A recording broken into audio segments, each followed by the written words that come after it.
Let's make SC cinnamon syrup.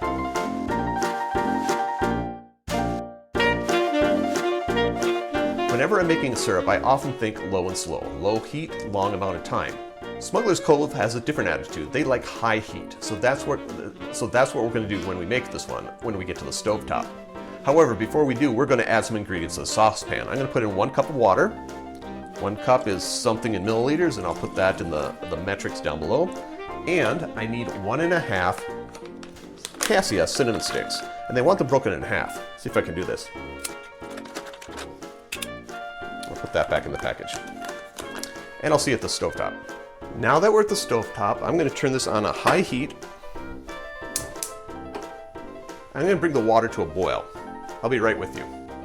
Now that my water is boiling, I'm going to add my 2 cups of sugar, because this is 2-to-1, and I'm going to stir with a whisk. They do specify a whisk, I don't know why. I'm going to stir with a whisk until the sugar dissolves.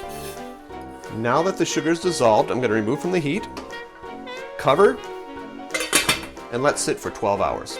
We'll see you tomorrow morning at 6 o'clock in the morning.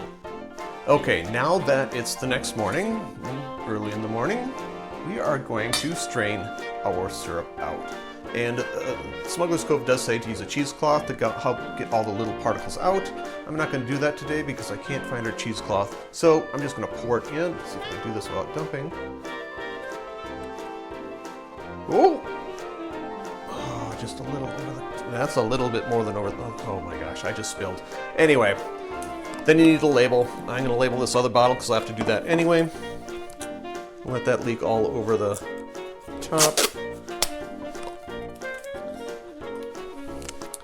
SC cinnamon, 2-to-1, and today is the 21 September 24.